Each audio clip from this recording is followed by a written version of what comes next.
तो जय हिंद दोस्तों, स्वागत है आपका अपने YouTube चैनल CS वाले में। दोस्तों हम ये पढ़ रहे हैं डायमेंशनल फॉर्मूला। ठीक है, डायमेंशनल फॉर्मूला में आज लेक्चर नंबर 3 है। पहला लेक्चर बेसिक था। बेसिक में जो फिजिकल क्वांटिटी था, स्केलर, वेक्टर, ये सब बताया गया था। और जो इसके 2 लेक्चर हो गए उसमें डायमेंशनल फॉर्मूला बताया गया था। ठीक है, तो आज इसका 4th लेक्चर है। आज का लेक्चर ये डायमेंशन का लास्ट लेक्चर है। ठीक है, आज इसमें 4-5 बचे हैं जो इंपोर्टेंट, वो आज मैं आपको बता रहा हूँ। ठीक है, अब इसमें आ जाता है पावर। पावर क्या होता है? Rate of doing work. ठीक है, कार्य करने की जो दर होती है उसे क्या बोलते हैं? पावर बोलते हैं। ठीक है, इसका फॉर्मूला आप समझ, जब डिफिनेशन अगर आप देखो, फिजिक्स का एक ही नियम है, अगर आप डिफिनेशन याद कर लिया आपको फॉर्मूला निकल जाएगा। अगर आपको फॉर्मूला याद है तो डिफिनेशन हो जाएगा। अगर एक चीज आपको याद है तो दोनों हो जाएगा। मान लो मैं क्या बोल रहा हूँ कि जो कार्य करने की दर है उसे क्या बोलते हैं? पावर बोलते हैं। Rate of doing work, capacity of doing work तो एनर्जी हो जाती है। ठीक है, और लेकिन ये क्या होती है? Power. Rate of doing work, rate का मतलब जो आ गया उसका मतलब क्या? टाइम से डिवाइड। ठीक है, तो समझ लो आओ, ये क्या होगा? Power. Power is equal to, मैं क्या बोला, रेट ऑफ डूइंग वर्क यानी वर्क। ठीक है, और रेट मतलब टाइम से डिवाइड। ठीक है, देखो ये कितना इजी हो गया पावर का। बस आपको ये तो डेफिनेशन याद होनी चाहिए या फिर इसका फॉर्मूला याद होना चाहिए। अगर फॉर्मूला याद है तो इससे आप डेफिनेशन बना सकते हैं डायरेक्टली। ठीक है, और अगर अगर आपको फॉर्मूला याद है डेफिनेशन बन जाएगा, डेफिनेशन याद है फॉर्मूला बन जाएगा। दोनों एक दूसरे के वो है। ठीक है, एक चीज याद हो जाएगा दोनों हो जाएगा काम।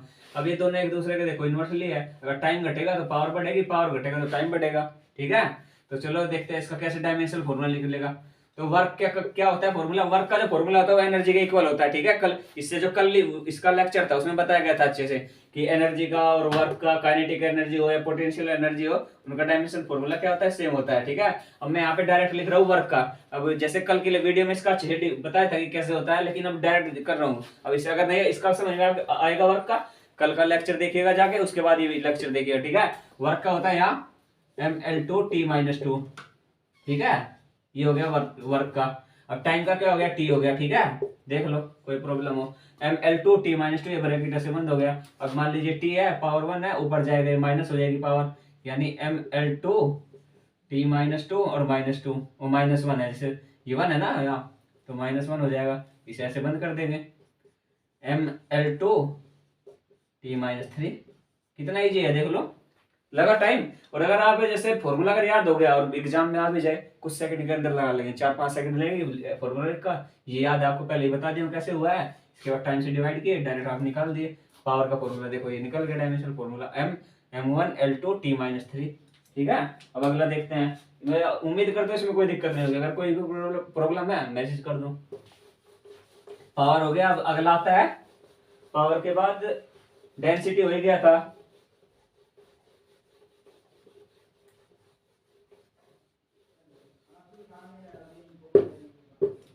डेंसिटी हो गया है, मोमेंट ऑफ इनर्शिया, टॉर्क। ठीक है, अब एक और देखते हैं टार्क का। ठीक है, और ये टार्क इस लास्ट है, क्योंकि इसके बाद जो है जैसे अगले जब चैप्टर आते जाएंगे, जैसे अगला आएगा कोई चैप्टर, उसमें जब साथ साथ आते रहेंगे, जैसे होता है ना उसमें कोई यूनिट आ गई उसके साथ साथ बताता जाऊंगा। जैसे वो उसका आ गया, क्या बोलते हैं, ग्रेविटेशनल कांस्टेंट आ गया, उसमें कब पढ़ेंगे उसको?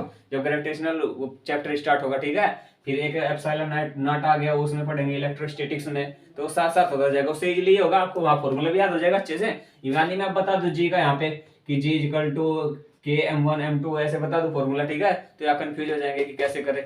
लेकिन जो बेसिक था, बेसिक तो यहाँ बेसिक का मतलब आप जड़ उसकी तैयार कर चुके हैं, तो उसके बाद तो कोई भी कितना ही बड़ा हो आप कर ही सकते हैं। ठीक है, तो बेसिक तैयार हो गया। अब एक और देखते हैं टार्क। ठीक है, उसके बाद थोड़े से जैसे यूनिट है कुछ कि एक पार्सेक इक्वल टू क्या होता है। ठीक है, एक क्वेश्चन ये भी बन जाता है यहाँ से कि लाइट ईयर किसको मेजर करने के लिए होती है। ठीक है, तो बच्चे यहाँ कंफ्यूज रहते हैं कि लाइट ईयर किसको, लाइट को नापती है, लाइट मेजर करती है। ऐसा नहीं है, लाइट ईयर क्या करती है? लेंथ मेजर करती है। ठीक है, सबसे बड़ी यूनिट है लेंथ को मेजर करने की। ठीक है, और फिर पार्सेक क्या मेजर करते हैं, ऐसे ऐसे क्वेश्चन बन जाते हैं बेसिक एकदम, पता सबको रहता है, लेकिन जब एग्जाम में आ जाता है कंफ्यूज हो जाते हैं बच्चे। ठीक है, तो वो कंफ्यूजन भी आज दूर होगा। और ये भी जैसे बताएंगे कि एक लाइट ईयर में कितना हो गया, एक पार्सेक में कितना हो गया, और सबसे छोटी यूनिट कौन सी है, ये सब आज के लेक्चर में हो जाएगा। ठीक है, क्योंकि जो डायमेंशनल था वो तो लगभग कंप्लीट ही हो गया।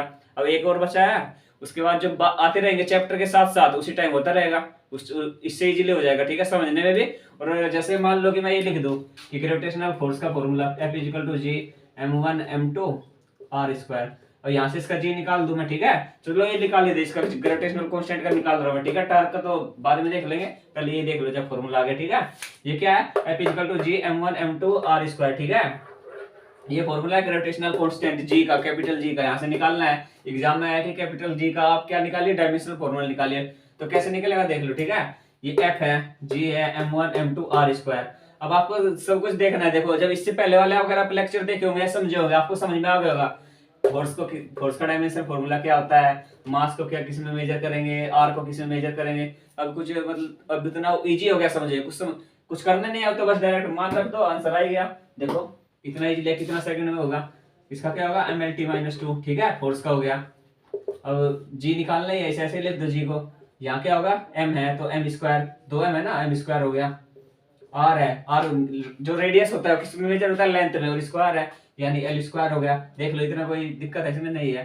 तो जैसे अब इसको यहाँ मल्टीप्लाई करेंगे, ये डिवाइड में आ जाएगा, तभी तो जी का मान निकलेगा। यहाँ से जी निकालना है, ये नीचे आ जाएगा, ये ऊपर चला जाएगा। जब इसका यहाँ मल्टीप्लाई होगा, यहाँ देखो बेस भी सेम है। चलो एक स्टेप और देख लेते हैं। mlt-2 into L square equal to G है, ठीक है। और ये एम स्क्वायर का आ गया, इसके इन दोनों के नीचे आ गया, ठीक है। अब देख लो mlt-2 into L square equal to G, ठीक है। एल पे पावर 2 बोला जाता है, स्क्वायर नहीं बोल सकते, जी है, ठीक है। अब देखो जब बेस सेम है, एल एल है, स्क्वायर है, तो पावर क्या कर दो, ऐड कर दो, ठीक है। एम क्या हो गया, एम एल, एक 1 है पावर यहाँ, और यहाँ 2 है, 3t-2, ठीक है। और ये नीचे एम स्क्वायर है, ठीक है। देख लो इतना ml3t-2 और नीचे एम स्क्वायर, इतना ये बंद है ब्रैकेट में से में। अब यहाँ देख लो इस स्टेप को, एम स्क्वायर है, ये पावर क्या है, पॉजिटिव है, ऊपर जाएगी निगेटिव हो जाएगी, यहाँ पहले से 1 है, ठीक है। पावर क्या होगा, माइनस होगा, तो क्या होगा m1-2, ठीक है, l3t-2। ये देख लो अगर कोई प्रॉब्लम हो इसमें, ये पावर यहाँ पॉजिटिव है, ऊपर जाएगी निगेटिव हो जाएगी, और बेस इनका दोनों का सेम रहेगा, तो जिसके बेस सेम होता है पावर क्या होती है, ऐड हो जाती है। तो माइनस है तो यहाँ माइनस हो जाएगी, ठीक है। क्या होगा, m-1 l3t-2, ठीक है। ये किसका आ गया, जो कैपिटल जी था ये, ठीक है, dimensional formula of capital G, ठीक है। देख लो कितना इजीली होगा। अगर फॉर्मूला याद है, कुछ है नहीं इसमें, एकदम कंटोप है, अगर पढ़ लोगे तो एकदम झक्कास है, कोई करना ही नहीं है कुछ इसमें।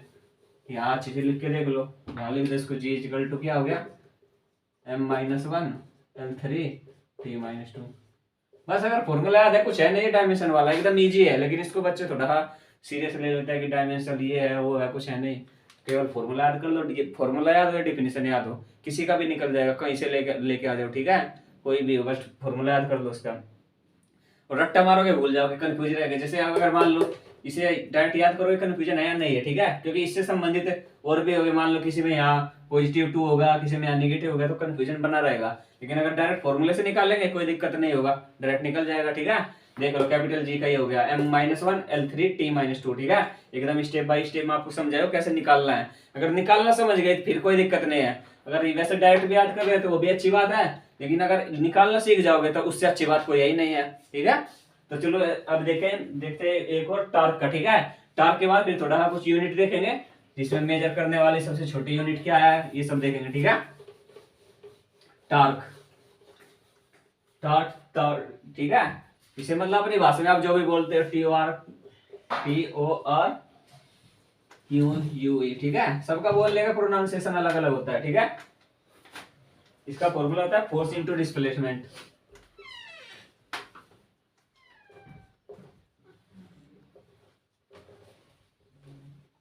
देखो मैं आपको पहले ही बताया था कि अगर जैसे फोर्स अगर याद कर ले, जो इंपोर्टेंट एक्सीलरेशन है, फोर्स है, वो बार बार देता रहेगा। जैसे कोई आगे की, इससे आगे चल के आएगा कुछ, फिर तो फोर्स देखो, इससे पहले वाले में आया था फोर्स आ गया, इसमें फोर्स आ गया, ठीक है।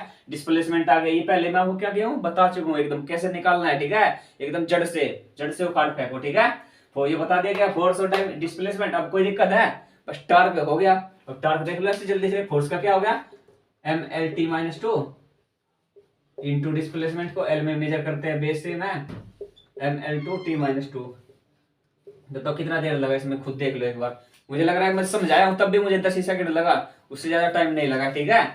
तो ये जो डायमेंशन वाला था ये लगभग सब कंप्लीट हो गया और आगे आता जाएगा, ठीक है। जैसे चैप्टर के साथ साथ आएगी, कुछ यूनिट आती जाएगी, ग्रेविटेशनल में कुछ और आएगा, ठीक है। तो साथ साथ बताते जाएंगे, ठीक है। तो आज देखते हैं कुछ यूनिट और बची है, जैसे 1 पारसेक में कितना होता है, ठीक है। फिर जो वो कौन सी यूनिट है, वो लाइट ईयर नापने को, मतलब किस में नापते हैं, क्यों नापते हैं, ठीक है। ऐसे होता है। क्वेश्चन बना था शायद, ये कोस्ट गार्ड का क्वेश्चन था कि लाइट ईयर किसे मेजर करने के लिए होता है, ठीक है। उसमें दिया था लाइट को नापने के लिए, ठीक है, लेंथ को करने के लिए, और कुछ और मतलब मिला, एक तरह के ऑप्शन दिया था, ठीक है। तो कंफ्यूज करते हैं एग्जाम में। अब जैसे अगर नहीं पढ़े होंगे, लाइट ईयर किसको मेजर करेगा, लाइट को, हाँ लाइट ही मेजर करेगा, लाइट ईयर नाम है उसका, लेकिन ऐसा नहीं हो, लेंथ मेजर करने के लिए है, ठीक है।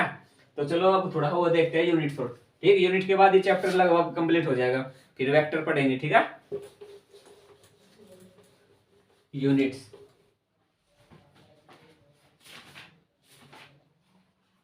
यूनिट्स, ठीक है।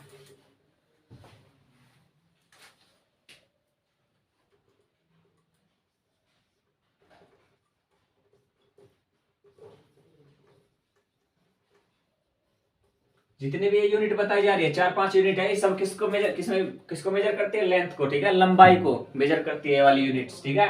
हम देखो पहला यूनिट है इसमें 1 फर्मी, ठीक है। अब इसमें डायरेक्ट क्वेश्चन पूछ लेगा एग्जाम में, जैसे दे देगा 1 फर्मी इक्वल टू कितना मीटर होगा, ठीक है, कितना मीटर हो गया, कितना सेंटीमीटर, वैसे क्वेश्चन बन जाएगा। सेंटीमीटर में भी दे देगा, मीटर में भी, तो उसमें कंफ्यूज हो जाएंगे बच्चे, ठीक है। 1 फर्मी इक्वल टू 10 पे पावर -15 मीटर, ठीक है। देख लो, अगर मान लो क्वेश्चन आ गया 1 फर्मी इक्वल टू 10 पे पावर -15 मीटर, और आप याद करके गए डायरेक्ट मीटर है, ठीक है। और आपको पता, और क्वेश्चन क्या पूछ लिया कि सेंटीमीटर में क्या होगा, तो सेंटीमीटर में चेंज करने के लिए किसी भी चीज को क्या होता है, 100 से मल्टीप्लाई होती है, करो 100 से मल्टीप्लाई, ठीक है। 10 पे पावर -15 इंटू 10 पे पावर 2 है। अब देख लो बेस सेम हो गई, अब पावर क्या हो जाएगी, ऐड हो जाएगी, 10 पे पावर -13। और अब एग्जाम में क्या करते हैं बच्चे गलती कि 1 फर्मी इक्वल टू ये वाला क्वेश्चन लगा के आ जाएंगे, पूछो सेंटीमीटर में लगा देंगे मीटर में, तो ये भी थोड़ी ही देखने वाली चीज है, ठीक है। कंफ्यूज करते हैं ये सब चीजें, कि जिसमें पूछा हो थोड़ा पहले क्वेश्चन ध्यान से पढ़ा जाता है कि क्वेश्चन क्या पूछा है, मीटर में पूछा है, सेंटीमीटर में पूछा है, किस क्वेश्चन अगर 1-2 बार पढ़ लेंगे तो लगभग आंसर 50% आंसर क्वेश्चन पढ़ने में मिल जाएगा। और जल्दबाजी में क्या करते हैं कभी कभी कि पूछ लेगा विच इज नॉट, मतलब यूनिट ऑफ फर्मी, ठीक है, फर्मी की यूनिट कौन सी नहीं है इसमें से, तो उसमें क्या करेंगे बच्चे, जो फर्मी की यूनिट है उसको लगा के आ जाते हैं। मैं खुद लगाया हूं 2-4 बार, तो ये सब गलती नहीं करनी चाहिए, ठीक है। थोड़ा एकदम फ्रेश माइंड से पेपर देना चाहिए। तो चलो ये हो गई। और जो ये यूनिट है, ठीक है, 1 फर्मी, ये सबसे छोटी यूनिट है, ठीक है, किसके, लेंथ को मेजर करने के लिए सबसे छोटी यूनिट। अगर एग्जाम में क्वेश्चन बन जाता है which of the following is smallest unit of length, जैसे फर्मी दे देगा, और दे देगा आपको, और पारसेक दे देगा, माइक्रोन दे देगा, तो उसमें ऑप्शन में फर्मी होगा, ठीक है। इसका 10 पे पावर -15 है, ठीक है। और बस मीटर सेंटीमीटर का थोड़ा देखना है कि ये मीटर में है और सेंटीमीटर में क्या होगा, ठीक है। तो अगर एक याद हो गया, पर क्वेश्चन ध्यान से पढ़ना कि मीटर में पूछा है आंसर या सेंटीमीटर में, ठीक है। तो चलो फर्मी हो गया। उसके बाद दूसरा यूनिट है 1 लाइट ईयर, 1 लाइट ईयर, ठीक है। 1 लाइट ईयर में कितना मीटर होता है, 1 light year equal to 9.46 into 10 पे पावर 15 मीटर, ठीक है। देख लो एक लाइट ईयर में इतना मीटर होता है, 1 light year equal to 9.46 into 10 पे पावर 15 मीटर, ठीक है। ये सब जैसे ये वाली यूनिट जो है केवल याद करने के लिए, डायरेक्ट याद कर लो कि 1 लाइट ईयर में कितना हो गया, इतना हो गया। और जो जैसे कॉम्पिटिटिव एग्जाम में तो शायद ये यूनिट लिख कर नहीं देते, अगर आप दूसरे टाइप के एग्जाम देते हैं, जैसे बोर्ड वोर्ड में देते हैं, साइड में लिख देते हैं कि 1 लाइट ईयर इक्वल टू इतना होता है, ठीक है, उसको दे देता है। लेकिन कॉम्पिटिटिव में आपको याद करने पड़ेंगे, ठीक है। अब इसमें भी क्वेश्चन बना देगा, थोड़ा घुमाकर, थोड़ा घुमाना होगा उसको, ये मीटर में है ना, सेंटीमीटर में पूछ देगा, बस इतना ही घुमाएगा। या क्वेश्चन बना देगा कि लाइट ईयर को, मतलब लाइट ईयर क्या मेजर करता है, एक क्वेश्चन बस यहाँ से ये बन सकता है। इंपोर्टेंट लिख लो इसको थोड़ा कि ये लाइट ईयर किसको लेंथ, मतलब मेजर करने के लिए होता है, लेंथ को मेजर करने के लिए, ठीक है। ये थोड़ा बस यहाँ इसमें इतना इंपॉर्टेंट है, ठीक है। और मीटर में तो आप सेंटीमीटर में चेंज कर लेंगे, 100 से मल्टीप्लाई करके, 15 है तो पावर क्या हो जाएगी, ऐड हो जाएगी, 15 है और 2 17 हो जाएगा, ठीक है। 9.46 इंटू 10 की पावर 17, ठीक है। इसमें कोई दिक्कत नहीं होनी चाहिए, होगी नहीं, क्योंकि पढ़ाने वाले ऐसे हैं। अब एक और देखते हैं पारसेक, माइक्रोन, ठीक है, 1 micron.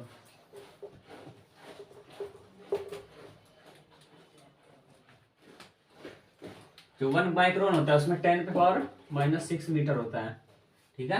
1 micron is equal to 10⁻⁻6 metre. इसका क्वेश्चन 2-3 तरीके से बनेगा एग्जाम में, जैसे माइक्रोन में दे देगा और आंसर पूछ देगा मीटर में। मान लो कोई क्वेश्चन बनाया, कोई वो बनाया, ठीक है, फिजिक्स में क्वेश्चन बन जाते हैं ना न्यूमेरिकल, कि 1 माइक्रोन दे देगा और माइक्रोन में, ठीक है, और आंसर देखेंगे आप, माइक्रोन में आंसर नहीं दिया रहेगा, आंसर किस में होगा, मीटर या सेंटीमीटर में। तो ये कन्वर्टिंग के लिए भी इंपॉर्टेंट है। 1 micron is equal to 10⁻⁻6 metre, ठीक है। अब इसमें मीटर है तो फिर सेंटीमीटर वाला तो वही है, सब में 100 से मल्टीप्लाई कर देंगे और निकल जाएगा, ठीक है।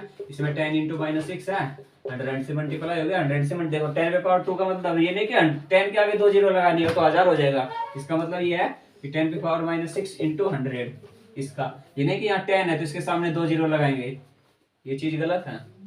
तो 10⁻⁻6 × 10⁻2, अब ये क्या होगी, पावर ऐड हो गई 10⁻⁻4, ये कितना है 1 माइक्रोन में, सेंटीमीटर में हो गया आंसर, ठीक है दोस्तों। मैं उम्मीद करता हूँ आज का लेक्चर आपको समझ में आ गया होगा। और अगर आपको कोई भी प्रॉब्लम हो आप डायरेक्ट हमारे इंस्टाग्राम अकाउंट पे मैसेज कर सकते हैं, कोई भी प्रॉब्लम हो। इससे अगला लेक्चर हम पढ़ेंगे वेक्टर का, ठीक है। वेक्टर इंपॉर्टेंट है, ठीक है। वेक्टर में जैसे 11th-12th में था वेक्टर पढ़े होंगे, लेकिन इसमें थोड़ा अलग टाइप का एकदम कॉम्पिटिटिव एग्जाम का। वेक्टर में पहले क्या था 11th में कि डिफिनेशन पढ़ ली डायरेक्ट, और यहाँ कितना एंगल होगा, ठीक है, इसके बीच में कितना एंगल बनेगा, ये कहाँ से आया वेक्टर, ठीक है, इसका कॉन्सेप्ट पूरा पढ़ेंगे, ठीक है। तो आप पहले वीडियो लाइक कर दो, कमेंट कर दो और मिलते हैं अगली वीडियो में, तब तक के लिए जय हिंद।